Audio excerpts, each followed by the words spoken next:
perhaps Britain's best chance for victory, Russell Brookes. No, I think that the RAC rally is the biggest rally in the world in terms of entry, and every driver in it would love to win it, and that's what we would like to do, quite frankly. What do you think of the format of the event? These first few stages today, you've got a longer road mileage and a few stages of stately homes. I think on paper it's the best RAC rally I've ever seen.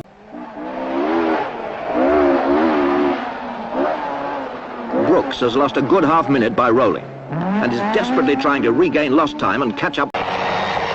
Stage by stage, Brookes is clipping vital seconds off the others and is second fastest on this test, despite missing a gear at the final hairpin.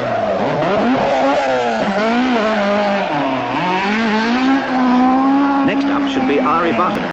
Going back to Friday, what happened here to cause this? That was on the second special stage, in actual fact, and we were running an experimental front suspension system. There were only small changes which we didn't think would have too much effect on the handling of the car. Unfortunately, it sort of gave the car a mind of its own, and we'd already had 3 moments up to when we actually rolled it and when the car spun in the middle of the track. And we changed the suspension, the front suspension that is, straight after that special stage, and since then we've had no trouble. About 3 minutes ahead, so what are you going to do with the tactics? Very slow and very gentle. Yeah, I think we can say the winning post in sight if we're not quite there yet. But you can always stumble on the last stage, so we're going to go very, very carefully over that one. And that punctured rear tyre could affect Russell Brookes' chances.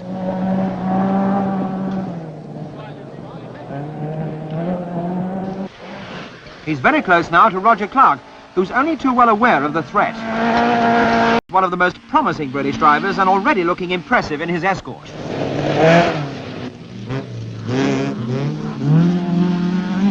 Started off Heaton rather Park, slowly, Manchester, the real Manchester weather. but since Russell then it's Brookes looks to gone be fine. thriving on Puncture at the it, start and it hasn't put the of crowd off either. Yeah, we saw you down on one corner. How much time do you think that could have cost you? I haven't looked actually, about 20 seconds, 30 seconds maybe. We wondered actually, because when you have a puncture in the first of those 5 stages, how far you'd have to go on that rim before you could get it changed. About 3.5 miles actually. It's always a gamble to know whether to stop and change it or carry on as you are. But it takes about 2.5 minutes to change a puncture, and it only costs us 30 seconds, so obviously that's the right decision.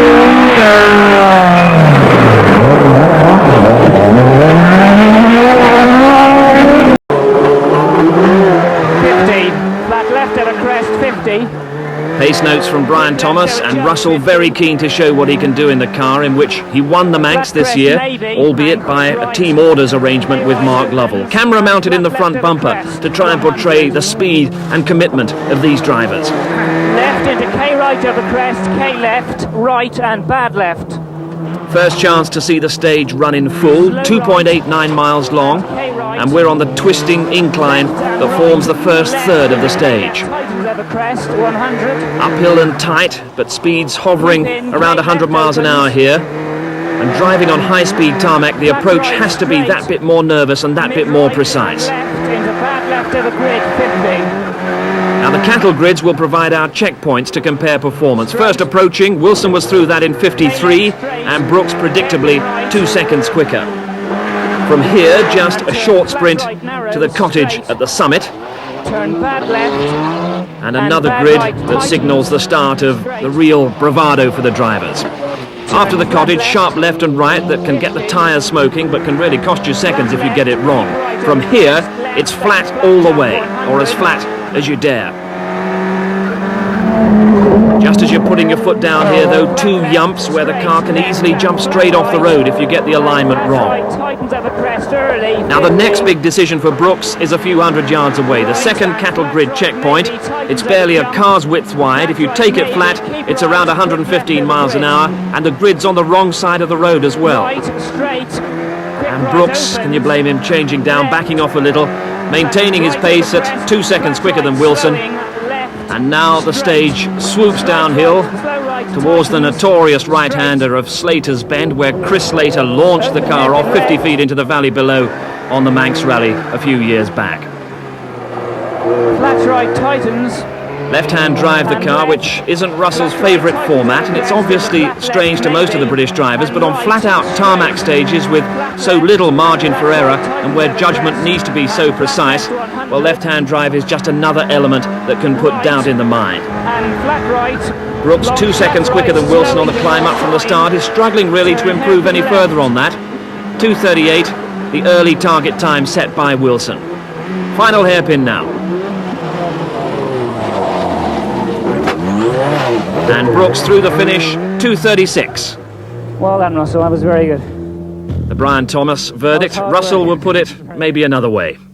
Oh, bloody dangerous. It's easy driving a left-hand drive car in the forest because you've got room to manoeuvre and a bit more room to make mistakes. You've got to be so precise on tarmac. And twice we hit banks and I think put it up on 2 wheels. And I think the co-driver's white and I'm shaking. Coming up to the cattle grid now. Sharp left after the cattle grid. You can't go too fast in it, otherwise you slide on the bars and you wouldn't make the left-hand corner. I think we cut the hairpin right here too close. You'll see the right-hand side of the car goes right across the Virgin. We almost collect the arrow, but didn't quite. Now onto the main road when you come out of this hairpin right. Very fast. One tricky bit is 2 jumps together in the about 100 metres time. You have to get the line over them, left over the top, there's the first one, and left again, otherwise you could actually jump onto the Virgin crash. It's now virtually flat all the way down to the next cattle grid, which again is on the right hand side of the road. You do the crossing, which makes it quite a tight corner really, just after this next right hand corner coming up. I did change down 1 gear into 4th, but I think you should have really taken it in 5th. Between the Andrews Seaside Escalade 1800. Russell, one of the most popular British drivers. Russell very popular if he drives on the corner like that there.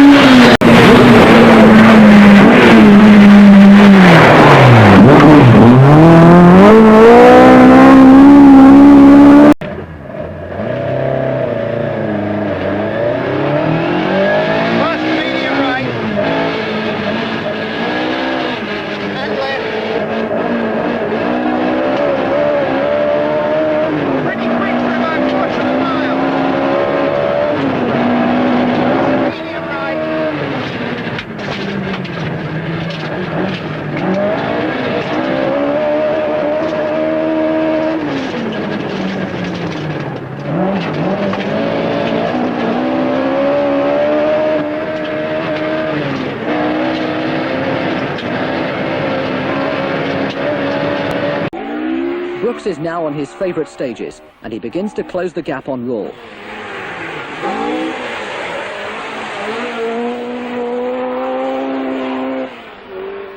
Yes, you're in 3rd now. Yes, we caught Walter all up on the long anti-hutch stage. In fact, we're quite pleased because we actually passed him on the stage, so we took the lead from him. And then he went off on the following stage, I gather, and lost about 15 minutes. Trying to keep up with you? I would like to think that, yes. We've not heard a lot about Tony Pond, but we gather from unofficial results that he's some way behind as well, so he must have had some problems. Brookes is now storming through the field after his early troubles. Brookes wins. What did Hannah just say? He reckoned that Britain was going to sink shortly with all this rain. Russell Brookes is close behind the Flying Finn in his similar Ford Escort.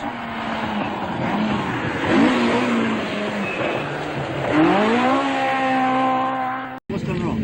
Oh, when we had an ignition pack go, and it cost us 1 minute and 6 seconds to hand it. What's that mean then? Depends on whose addition of times you use, but either Hanu's won by a second, we won by a second, or as we think, it's a tie.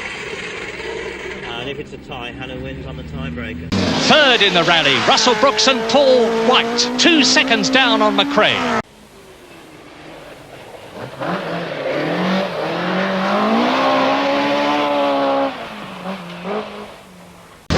And at Brandywell, Brookes, who comes from Inkbarrow and has been a Ford Works driver since 1977, shows that he means to break his run of bad luck and win.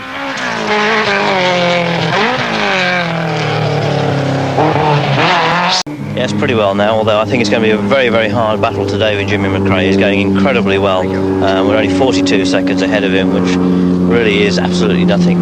One puncture could ruin that completely. In a popular second place, Russell Brookes in the escorts.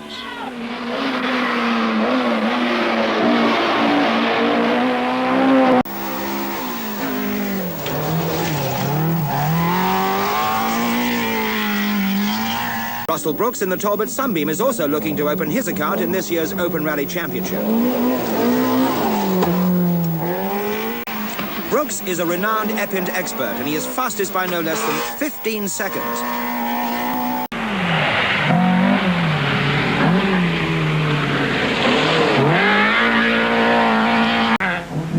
Talbot hopes in the British Championship are being kept alive by Russell Brookes. The Worcestershire driver has never won the Welsh Rally, but is gradually working his way up the leaderboard.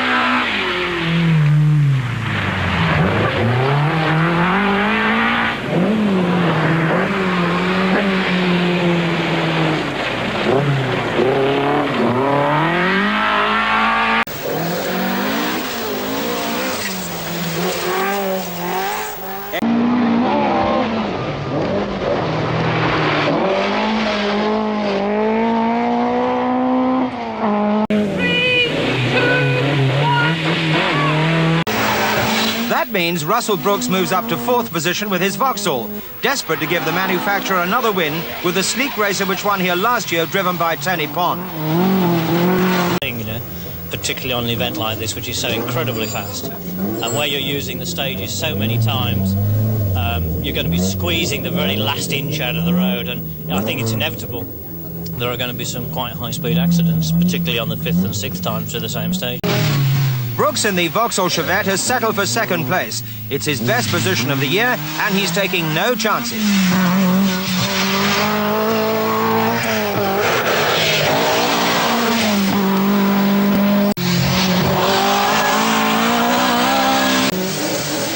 Russell Brookes has overtaken Toivonen and is now promoted to 2nd place after Vartanen's mishap.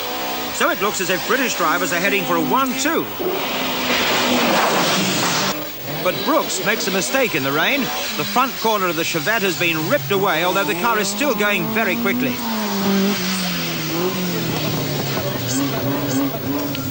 As he arrives at the next service point, it's obvious that he's had a lucky escape. You do like looking at the nasty bits, don't you? What happened, in fact?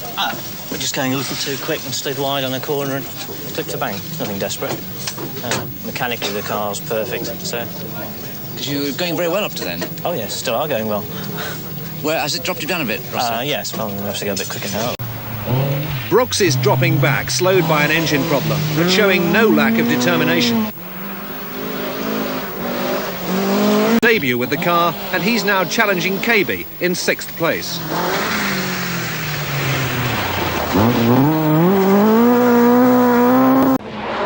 While a hard-trying Brookes must go for an outright win, even for an outside chance of taking the championship. It'll be an uphill task in a car which these days is outgunned for horsepower. We could do with another 25 horsepower to stay with the Mantas at least, I think.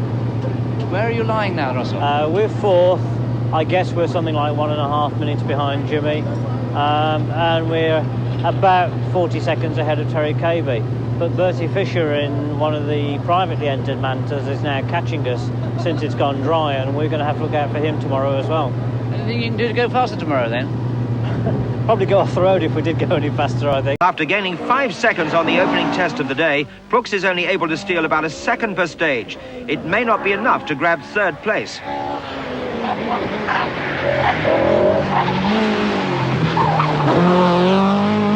Agricola holds a scant 30-second lead over Brookes, the two men monitoring each other's times, trading seconds.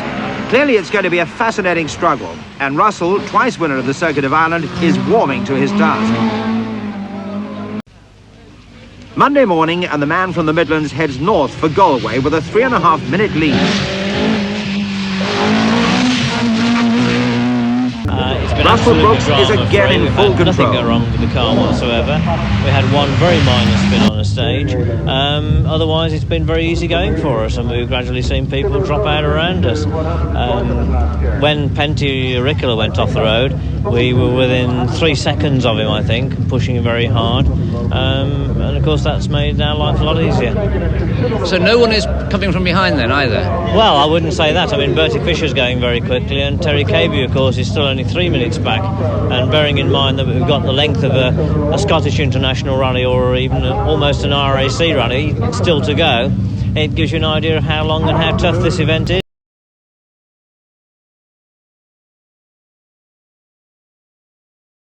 Russell Brookes. An off-road excursion into a ditch has cost Ricola a full 7 minutes, and Russell now has a clear 2-minute lead. He's driving splendidly and has taken full command of the rally. After a modest start, Brookes, who has a splendid RAC rally record, is getting down to business.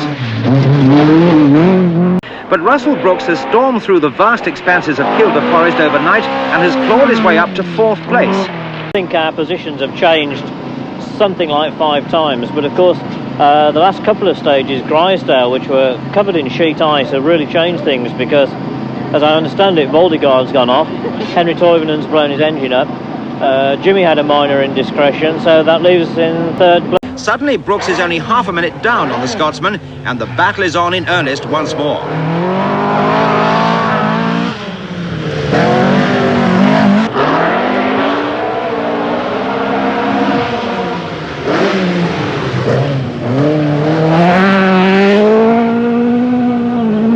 Adrift and showing all his determined old form. Russell has already won a national rally with the Opel this year, and after a further test session in Scotland, he's in confident mood.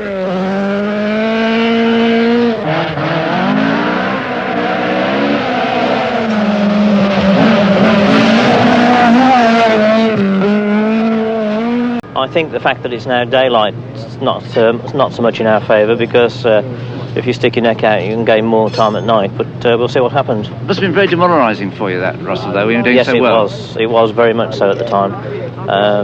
You know, I know my heart wasn't in driving for a few stages, but these things happen in running, you know. It's a very, very fickle sport, and there's an enormous number of ups and downs. You never know what will happen to other people, so you've got to keep trying.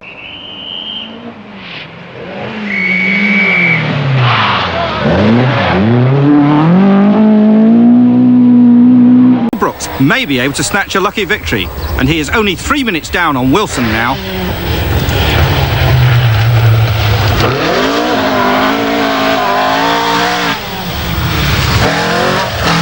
I think we've got something like an 8-second lead over Jimmy.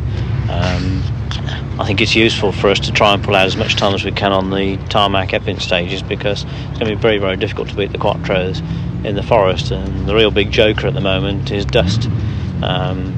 Michelle will have a clear road. If the wind dies down this evening, it's going to be very, very difficult for the cars following it. With forceful driving, Brookes just retains his advantage. Back on the ranges once more, and Brookes' steely commitment and vast experience are obvious. His lead stretches to 19 seconds.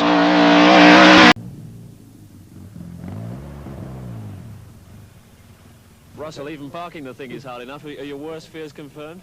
Yes, I mean, they're absolutely impossible conditions for a conventional car like this. I mean, I think even the front-wheel drive cars are doing better because they've got the engine over the driven wheels. We're something like 2 or 3 minutes down already in 3 stages. What have been your worst moments? No hairy moments as such, although the spectators did rush out to push us up a hill in Harwood. Fortunately, we got going before they arrived and they all fell over. From a flying Russell Brookes.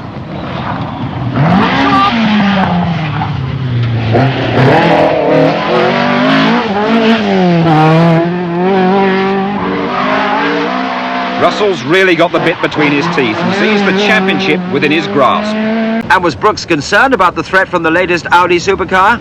No, it'll blow up. Brookes, entering this event for the 19th time, would surely never have a better chance to give his many fans a home win, thanks to the loan of a full-blown works Lancia. What happened?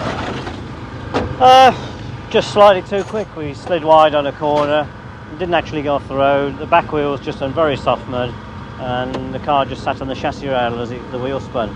Eventually we got one spectator there, and that was enough to push us out, but we lost 4 minutes. But there we are. I mean, the only thing we could do on this rally was attempt to beat a four-wheel drive car, which is a very tall order, and we were pushing things absolutely to the limit all the way.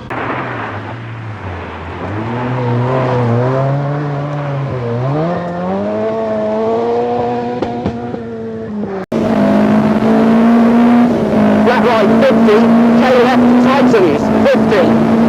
Turn flat right.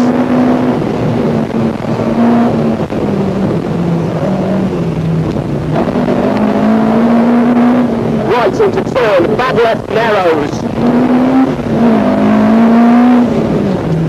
Flat crest 100. Right straight, right into turn, bad left tightens. Flat crest, right straight. Mid right, slow left. This is one of the fastest parts of Stage 2 west of Lisburn.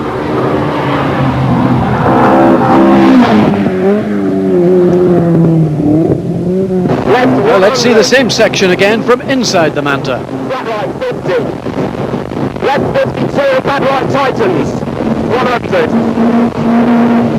The braking. Easy left and K right tightens. Repeat, easy left and K right tightens. And slow right. Straight. Long mid right tightens. Left 50. Flat right. So, looking a bit hot. Yes, it's been very hard work on the stages. They've been very, very slippy indeed, and very difficult going. But you're in the lead? I believe we've got about a 10-second lead over Jimmy, so reasonably happy with that at this point of the rally. Russell Brookes in the Manta. Brooks was outclassed in the performance of his conventional two-wheel drive Opel, but his wealth of experience was paying dividends and he managed to keep up with the leaders.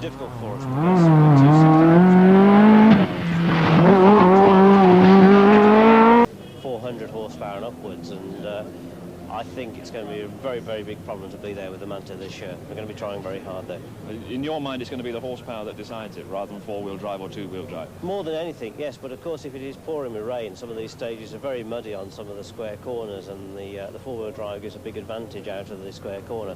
We'd really like a dry rally, and I think then if it was a dry rally, we'd have a very good chance. Yeah. Have you heard the weather forecast? I think it's going to snow and rain.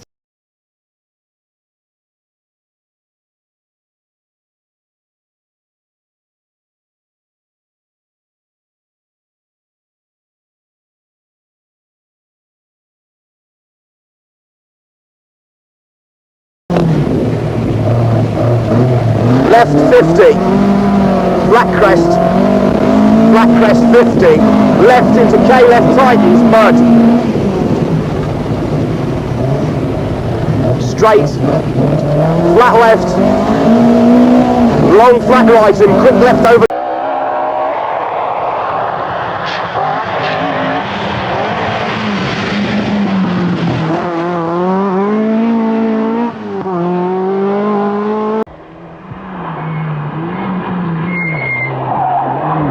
Russell Brookes. Brookes holding on to second despite starting to feel unwell with the stomach bug, but the Ulster Rally is hard on both cars and their drivers.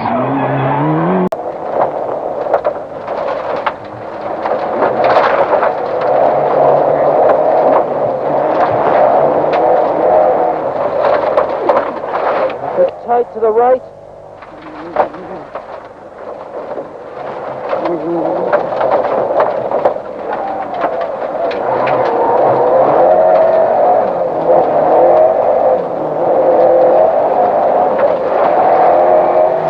This is the first time that the Shell Oil's British Championship has been decided by such a sprint event, and Brookes is no doubt thinking that if he can get in front, time might run out on those trying to catch him. However, if Brookes makes a mistake, there's very few stage miles to make up the deficit.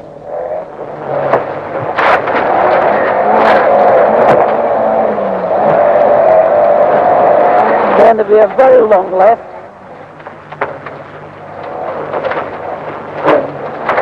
There's line water and everything.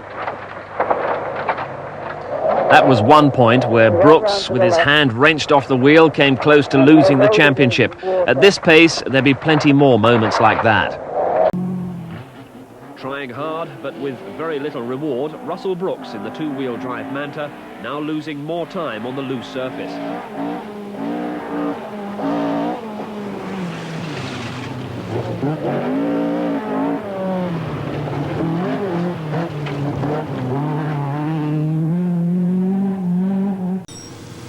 Yes, we made a disastrous choice of tyres across the middle three stages today. We went on a compound harder than we should have done, but then we're learning, you know, we haven't tested all these tyres yet.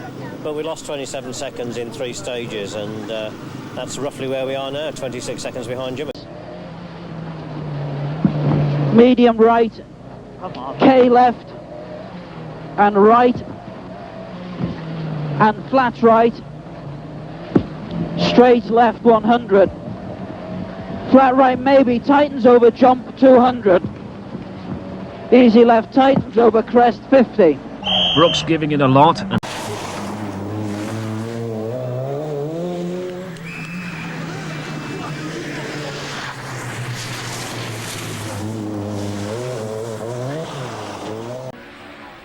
Brookes really storms through the last stages to make it a 1-2-3 for Ford.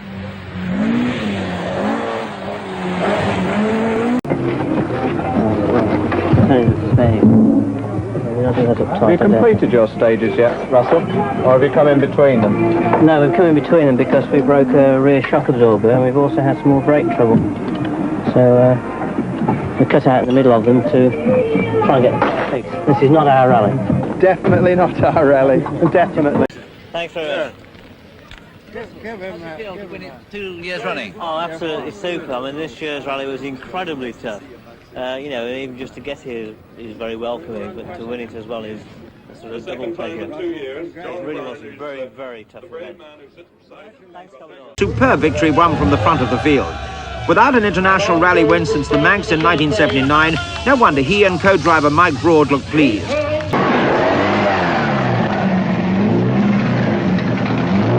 Now the pressure's off, Russell, how do you feel? Absolutely great, fabulous, fabulous. It's my first international win ever.